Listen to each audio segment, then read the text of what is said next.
내 영혼아 여호와를 송축하라. 여호와 나의 하나님이여, 주는 심히 광대하시며 존귀와 권위를 입히셨나이다. 주께서 옷을 입은 같이 빛을 입히시며 하늘에 휘장을 치시며 무태 자기의 누각에 들보를 얹으시며 구름으로 자기 수레를 삼으시며 땅에 기초를 두사 영영이 요동치 않게 하셨나이다. 거룩하신 하나님 아버지, 오늘 하나님을 사랑하는 하나님의 백성들이 이 화면 앞에 나와서 예배드리고자 합니다. 신령과 진정으로 예배드리는 자들 가운데 하나님 함께 하시고 하나님의 영광이 드러나는 귀한 예배 되게 하여 주시옵소서. 주님 은혜 감사합니다. 거룩하신 예수님의 이름으로 기도합니다. 아멘. 찬송가 1장 찬양하시겠습니다.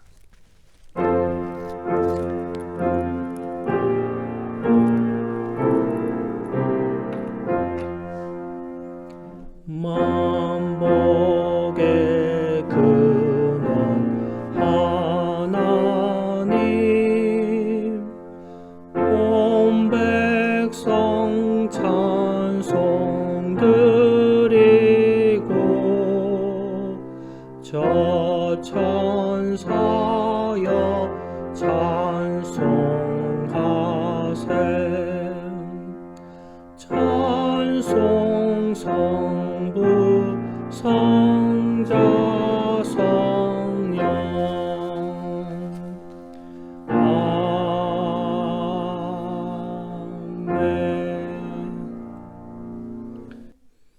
기도하겠습니다. 거룩하시고 존귀하신 하나님 아버지, 감사합니다. 지난 한 주간 저희 보살펴 주셔서 저희가 은혜 가운데 있게 하시고, 또한 이 시간 하나님 앞에 신령과 진정으로 예배드리게 하시니 감사합니다. 하나님 앞에 영상으로 예배드리고자 원하는 성도님들 마음 가운데 하나님께서 은혜 내려주시고, 또 그들의 삶 가운데 하나님께서 간섭하셔서 하나님의 은혜가 있고 하나님의 귀한 열매가 있는 삶 살아갈 수 있도록 주님 도와주시옵소서. 이 시간 하나님 앞에 예배드리는 모든 예배자들이 신령과 진정으로 예배드리기를 소원하오며, 이 모든 말씀 거룩하신 예수님의 이름으로 기도합니다. 아멘.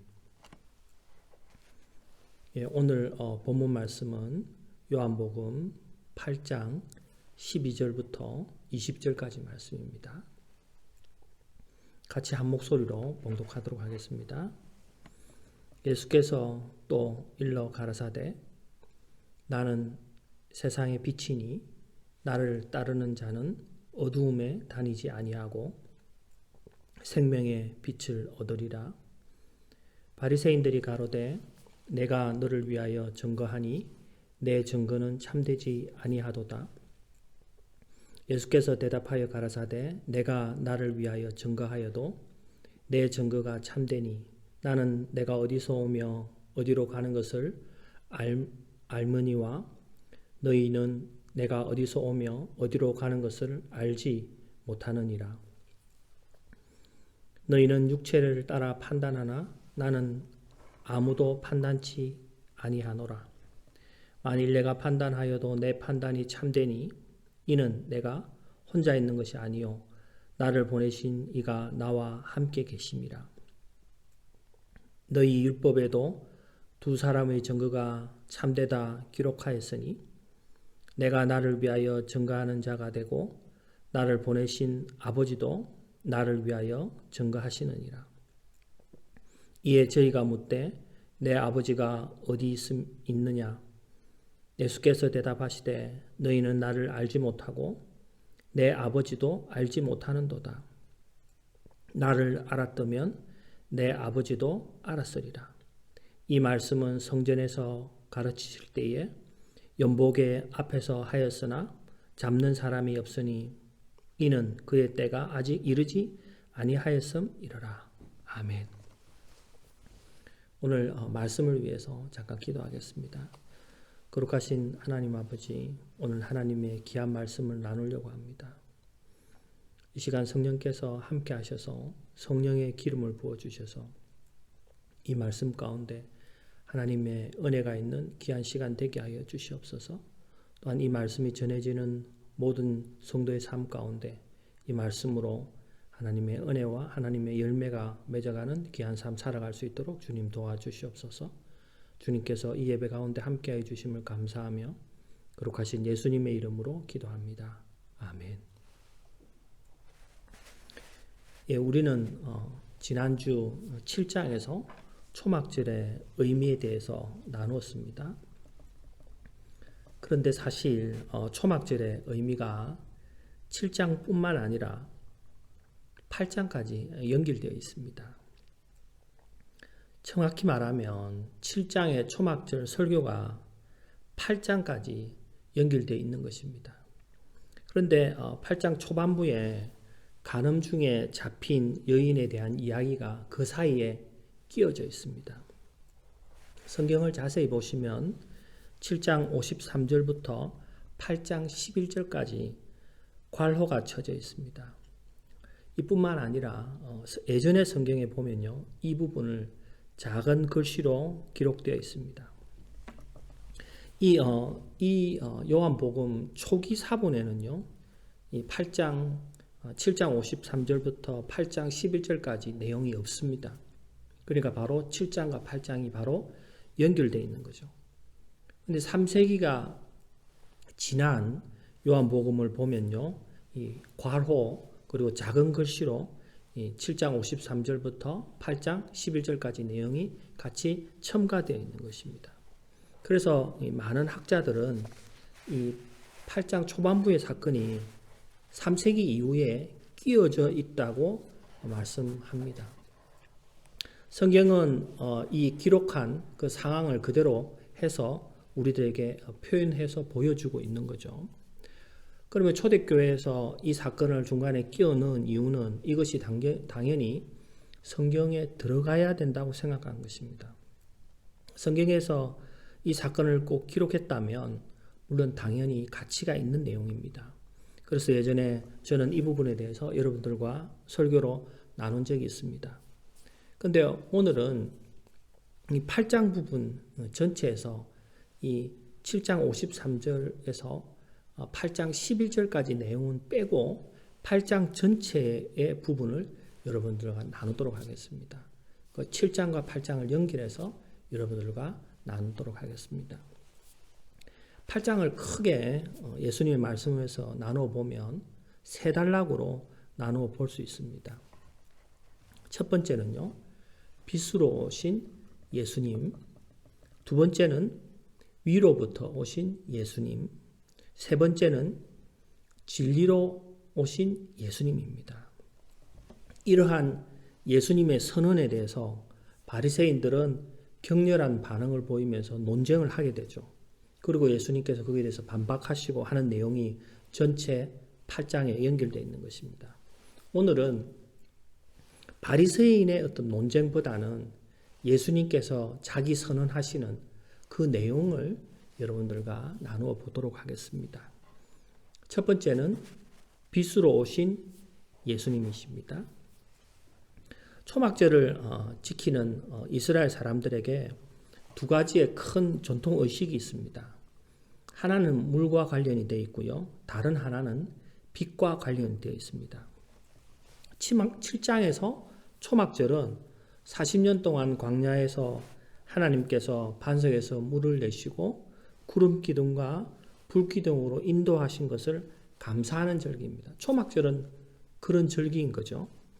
지난주 초막절 마지막 날에 제단에 물을 붓는 의식을 통해서 예수님은 성령의 생수를 부어주실 것을 선포하신 거죠. 그게 지난주 설교의 내용인 거죠. 그리고 오늘을 그날 초막절 마지막 날 밤에 예수님은 구름 기둥과 불 기둥으로 이스라엘 백성을 보호하시기 위해서 성전에 이스라엘 백성과 함께 하신 것을 기념하는 그곳에 여인의 뜰, 이방인의 뜰 다음에 여인의 뜰 한쪽에 엄청나게 큰 금등잔 4개를 설치합니다. 그래서 그곳에 다 불을 붙이는 거죠. 그리고 여인들은 그 금등잔을 도는 것이죠. 이것이 이스라엘 광야에서 이스라엘 백성들을 불기둥으로 인도한 그 하나님의 임재를 기념하는 의식인 것입니다. 성전 안에서 이렇게 비춰지는 그 불을 통해서요, 사람들은 음악과 춤을 곁들여 축제를 벌이는 거죠. 그 빛이 광야에서 그들을 인도한 것을 기념하고 하나님 앞에 감사하는 것을 상징하는 거죠. 그 초막절 밤에 예수님께서 그 불빛 가운데 선포하신 것이 바로 8장 12절의 말씀입니다. 예수께서 또 일러 가라사대 나는 세상의 빛이니 나를 따르는 자는 어둠에 다니지 아니하고 생명의 빛을 얻으리라. 7장에서 예수님은 자신이 생수를 공급하는 분이라는 것을 선언하신 것처럼 8장에서도 예수님은 자신이 세상의 빛으로 오셨다는 것을 선언하십니다. 빛은 계시의 수단입니다. 우리는 빛 때문에 사물을 보고 지식을 얻는 거죠. 만약에 빛이 없다면 어둡고 캄캄한 곳에 우리는 아무것도 알 수가 없는 것이죠. 그래서 빛을 계시의 수단이라고 합니다. 예수님이 빛이 되셨다는 것은요, 하나님의 계시자가 되었다는 것입니다. 예수님의 빛을 통해서 하나님의 계시를 우리에게 보여주는 거죠. 우리는 예수님의 계시를 통해서만 하나님의 뜻을 알 수가 있는 것입니다. 이것이 예수님께서 빛의 사명으로 이 땅에 오신 것입니다. 이사야 60장에는요, 예수님께서 그 메시아의 사역, 온 열방에 비추는 빛의 사역에 대해서 예언하고 있습니다. 60장 1절부터 3절까지를 보면요, 일어나라 빛을 발하라 이는 내 빛이 이르렀고 여호와의 영광이 내 위에 임하였음이니라. 보라 어둠이 땅을 덮을 것이며 캄캄함이 만민을 가려우려니와 오직 여호와께서 내 위에 임하실 것이며 그 영광이 내 위에 나타나리니 열방은 내 빛으로 열왕은 비치는 내 광명으로 나오리라. 예수님은 열방을 비추는 빛이십니다.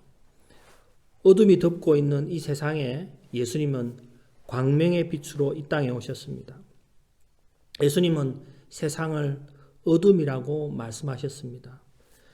빛과 어둠은요, 창세기부터 요한계시록까지 등장하는 중요한 주제입니다.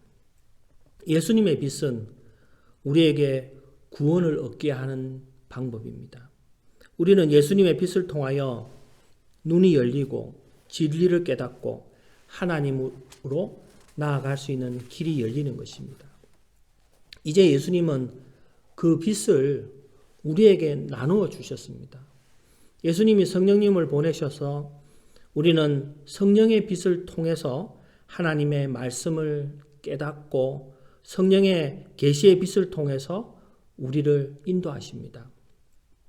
초대교회의 바울과 수많은 성도들은요, 성령의 계시의 빛을 통해서 인도함을 받았고 오늘날 수많은 성도들도 성령의 빛의 계시를 통해서 인도함을 받고 있습니다. 그 성령의 계시의 빛이 우리 안에 있는 거죠. 그래서 우리가 깨달을 수 있는 거죠. 성령의 계시의 빛이 아니면 우리는 하나님 나라에 볼 수도 없고 하나님 나라에 들어갈 수 있는 길도 없는 것입니다. 그래서 예수님은 빛의 사명으로 이 땅에 오신 것입니다.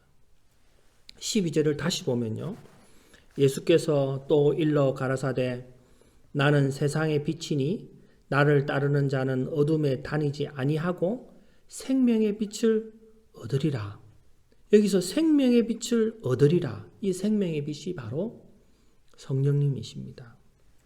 우리는 생명의 빛이신 성령님을 통해서 말씀을 깨닫게 되는 거죠. 우리가 하나님 말씀을 읽으면 그것을 이해하고 깨달아지는 것, 그것이 바로 성령님이 생명의 빛을 통해서 깨닫게 하는 거죠. 여러분 설교를 들으면서 깨닫게 되는 것, 그것이 바로 생명의 빛을 통해서 성령께서 내 안에 빛을 비추어서 우리를 깨닫게 하는 거죠. 제가 개인적으로 목사로 부름을 받았을 때 하나님께서 저에게 주셨던 말씀이 오늘 본문의 말씀입니다. 세상에 빛된 자, 정말 하나님께서 빛을 발하는 자로 사는 소명을 저에게 주신 거죠. 세상의 빛으로 예수님께서 빛을 전하였고 그 생명의 빛을 받아서 전하는 자, 예수님께서 이 땅에 빛으로 오신 것을 말씀하신 거죠. 그것이 오늘 첫 번째고요. 두 번째는요, 위로부터 오신 예수님이십니다.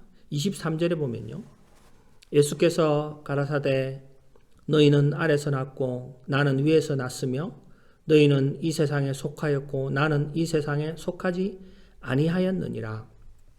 요한복음에서 처음부터 끝까지 구별되는 두 가지의 영역이 있습니다.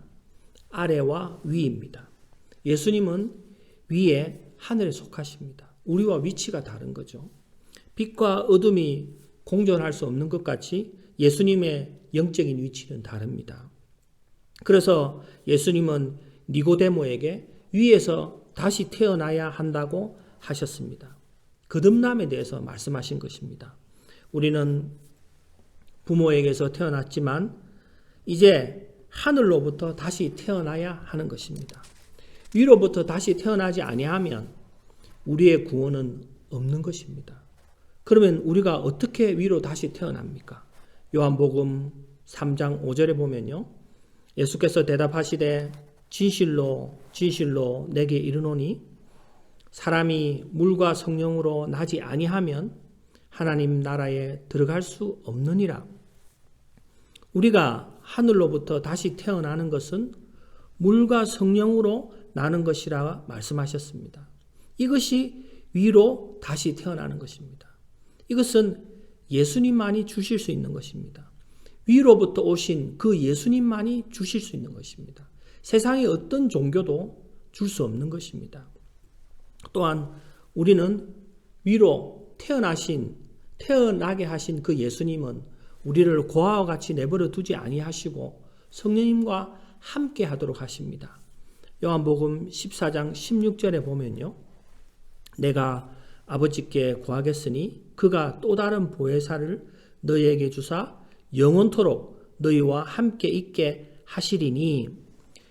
위로부터 오신 예수님만이 우리에게 성령님을 줄 수 있으며 오직 위에서 오신 예수님만이 우리를 영원한 세상, 위의 세상으로 인도하실 수 있습니다. 그래서 위로 오셨다는 예수님의 말씀, 그분이 아니면 결코 우리는 위로 갈 수 없는 것입니다. 세 번째, 예수님께서 이렇게 자기 선언을 하십니다. 세 번째는 진리로 오신 예수님이십니다. 32절에 보면요, 진리를 알지니 너희가 너희를 자유케 하리라. 진리를 알지니 진리가 너희를 자유케 하리라. 여기서 말하는 진리는요, 우리가 철학에서 말하는 진리, 또한 다른 종교에서 말하는 진리, 형익상학적인 그런 진리가 아닙니다. 성경에서 진리는 예수 그리스도를 뜻하는 것입니다. 예수님은 길이고 진리이시고 생명이십니다. 진리이신 그 예수님만이 우리를 자유케 할 수 있습니다. 예수님은 인간이 자유를 잃어버린 것이 그 죄악 때문이라고 말씀하셨습니다. 34절에 보면요, 예수께서 대답하시되 진실로 진실로 너희에게 이르노니 죄를 범하는 자마다 죄의 종이라. 예수님은 우리의 죄를 사하시기 위하여 십자가에 못 박히셨습니다. 그래서 그 예수님만이 인간의 죄 문제를 해결할 수 있습니다. 35절과 36절에 보면요, 종은 영원히 집에 거하지 못하되 아들은 영원히 거하나니 그러므로 아들이 너희를 자유케 하면 너희가 참으로 자유하리라. 여기서의 종은 죄의 종입니다. 죄의 종은 하나님의 나라에 거할 수 없습니다. 그런데 그 죄의 종이 하나님의 나라에 거할 수 있는 길이 있습니다.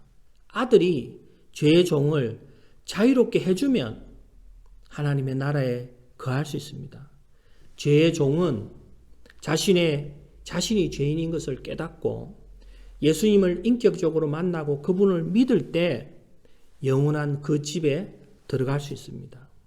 그때 그 죄인은, 죄의 종은 자신의 상황을 깨닫게 되고 하나님의 사랑을 깨닫게 되고 예수님이 왜 필요한지 깨닫게 되는 거죠. 그것이 자유함, 인간의 자유함의 기초가 되는 것입니다. 탕자의 비유를 보면요, 둘째 아들은 아버지의 간섭을 피하고 자유를 누리기 위해서 아버지 재산을 다 정리하고 먼 나라로 갑니다. 그러나 그는 결국 돼지가 먹는 쥐염 열매를 먹으며 종살이하는 운명에 처하고 마는 거죠. 그때 그는 스스로 돌이켜 아버지께 돌아옵니다. 아버지의 사랑을 생각한 거죠. 그리고 그가 아버지에게 돌아왔을 때 그는 아들로 회복된 것입니다. 그래서 우리가 진리이신 예수님께 돌아올 때 우리는 하나님의 자녀가 되는 것이며 그것이 우리가 참된 자유를 찾는 길입니다. 우리가 자유를 이해할 때 우리는 우리의 방법으로만 자유를 이해합니다. 자신이 하고 싶은 대로 하는 것이 자유라고 생각할 수도 있고 경제적인 독립을 자유라고 생각할 수도 있고 마귀는 돈과 권력이 있으면 자유를 가질 수 있는 것처럼 거짓으로 말합니다. 그래서 사람들은 평생 동안 자유를 찾기 위해 헛된 삶을 쫓아갑니다. 여러분 잘 아시는 무하마드 알리라는 사람이 있습니다. 이 사람은 1960년대 18세의 어린 나이로 미국 복싱 국가대표로 로마 올림픽에 출전해서 꿈에 그리던 금메달을 목에 걸었습니다. 알리는 자기가 딴 금메달을 무엇보다 소중히 여겼습니다. 이제 자신이 금메달도 따고 유명해져서 차별에서 자유해졌다고 생각합니다. 그는 그 자유를 얻기 위해서 복싱을 그만큼 연습하고 훈련해서 금메달을 딴 것입니다. 그런데 그는 햄버거를 사 먹기 위해서 식당으로 들어갔는데 식당 주인이 알리를 향해서 당신은 흑인인데 왜 백인 식당에 들어왔냐면서 알리를 내어쫓습니다. 절망한 알리는 자신이 그토록 사랑하던 금메달을 오하이오 강에 버려버립니다. 그는 자신이 성공하면 그것이 자유가 될 것으로, 자유가 보장될 것으로 착각한 것입니다. 사람들이 힘을 가지고 싶어하고 부와 지식을 더 쌓고 싶어하는 이유는 더 많은 자유를 얻기 위해서입니다. 더 자유롭게 결정하고 자기 마음대로 움직이고 더 원하는 대로 듣고 원하는 대로 보고 싶은 그런 자유, 그것을 누리고 싶어 합니다. 하지만 인간이 그토록 원하는 자유는 죄의 속박에 매인 자유이며 거짓된 자유이며 피상적인 자유입니다. 인간이 죄의 속박에서 벗어나지 않는 이상 결코 자유를 누릴 수 없는 존재입니다. 인간이 아무런 높은 위치와 많은 재물을 가지고 있어도 예수님을 떠나서는 죄의 종으로밖에 살지 못합니다. 그러나 진리이신 예수님을 인격적으로 믿고 받아들이며 하나님 앞에 돌아왔을 때 그는 하나님의 모든 진노로부터 떠났고 하나님의 자녀가 되는 것입니다. 아들의 신분이 회복된 거죠. 그 진리만이 우리를 자유롭게 할 수 있고 우리를 회복시킬 수 있는 겁니다. 여러분 32절을 다시 한번 보겠습니다. 진리를 알지니 진리가 너희를 자유케 하리라. 그 진리가 우리를 회복시키고 자유케 하는 것입니다. 여러분 진리를 알아야 됩니다. 그 진리가 누굽니까? 예수 그리스도이십니다. 진리이신 예수 그리스도를 더 많이 알고 그분 안에 들어가면 들어갈수록 우리는 더 큰 자유를 누리게 되는 것입니다. 진리이신 예수님 앞에 더 가까이 갈 때 우리가 더 큰 자유를 누리는 것이지 세상의 재물이나 세상의 위치나 세상의 명예나 그것을 가진다고 우리가 더 큰 자유를 누리는 것이 아닙니다. 진리이신 예수님 앞에 더 깊이 들어가 정말 참된 자유를 누리는 저와 여러분 되기를 축원합니다. 기도하시겠습니다. 거룩하신 하나님 아버지 감사합니다. 하나님께서 오늘 우리에게 예수님을 보내주셔서 우리가 참된 자유를 누릴 수 있도록 하시고 정말 위로부터 생명을 받게 하시고 또 빛 대신 성령님을 받게 하셔서 우리가 하나님을 바로 깨달아 알게 하여 주시고 또 하늘로 갈 수 있는 길을 열어주심을 감사합니다. 우리가 예수님을 더 깊이 알아서 정말 더 큰 참된 자유를 누리게 하시고 마귀와 사탄이 우리를 속여서 주는 그 세상적인 유혹과 세상적인 위치에서 우리가 자유를 누릴 거라는 그 거짓된 것에 속지 아니하고 예수님을 더 깊이 알아 참된 자유를 누리는 성도들 될 수 있도록 주님 도와주시옵소서. 주님 은혜 감사하며 이 모든 말씀 거룩하신 예수님의 이름으로 기도합니다. 아멘. 예, 광고 말씀 드리도록 하겠습니다. 지난주에 광고 드린 대로요. 고통받는 미국의 의료진을 위해서 기도로 후원해 주시고요. 또 우리가 기도로 후원할 뿐만 아니라 직접 마스크를 구매해서 100장씩 2군데 병원에 지원했습니다. 여러분, 우리가 지원한 병원을 위해서 또 그 의료진들을 위해서 계속해서 기도 부탁드립니다. 남침내 교단 캘리포니아 주총회에서 5월 1일부터 7일까지 기도의 기간으로 정하고 오전 7시 14분과 오후 7시 14분에 같이 중보 기도를 합니다. 그 시간에 5월 1일부터 5월 7일까지 같이 동참해 주시면 감사하겠습니다. 성도님들 모두 개인적으로 연락을 드리고 있습니다. 개인적인 기도를 부탁하시는 분들 전화 주시면 같이 기도하도록 하겠습니다. 여러분, 그리고 매일 큐티를 카톡을 통해서 큐티 경건의 시간을 가지게 하기 위해서 보내고 있습니다. 여러분, 카톡을 통해서 매일매일 큐티 하시고 경건의 시간을 가지면 감사하겠습니다. 여러분, 다른 광고 없으시면 찬송가 256장 찬양 드리도록 하겠습니다.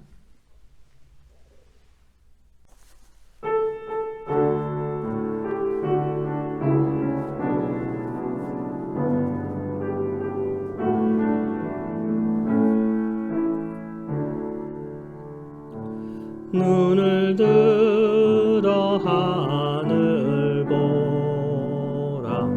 어지러운 세상 중에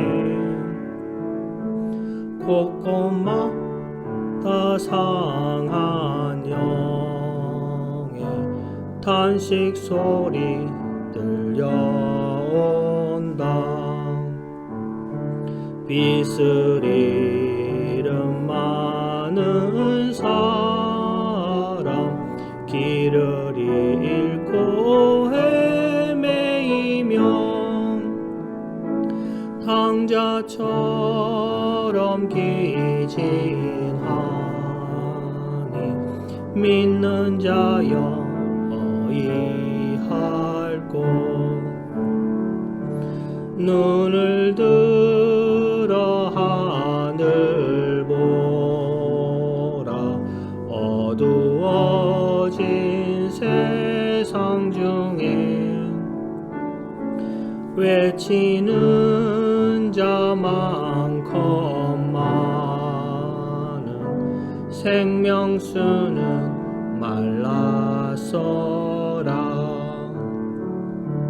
죄를 대속하신 주님 선한 일꾼 찾으시나.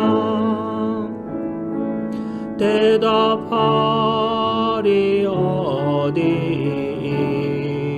있나. 믿는 자여 어이할꼬. 눈을 들어 하늘 보라. 사랑 살아계신 주 하나님, 약한 자를 부르시어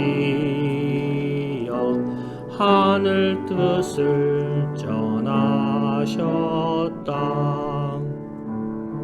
생명수는 홀로 예수, 처음이요 나중이라.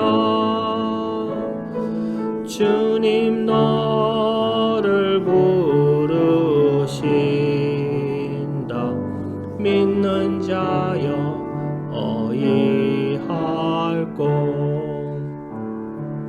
눈을 들어 하늘 보라.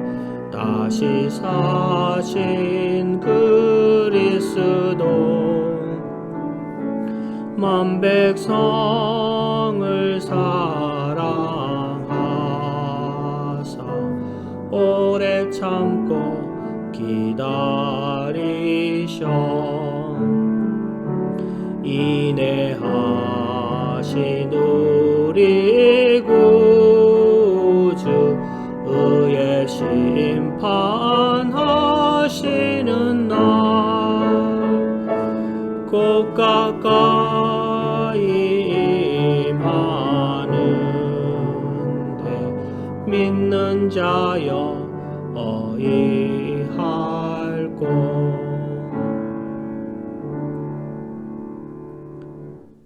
기도하겠습니다.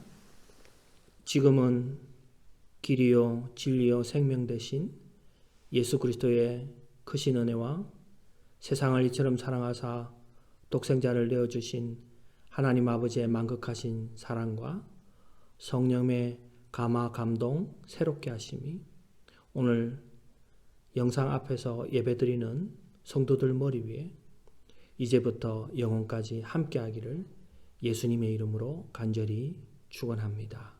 아멘.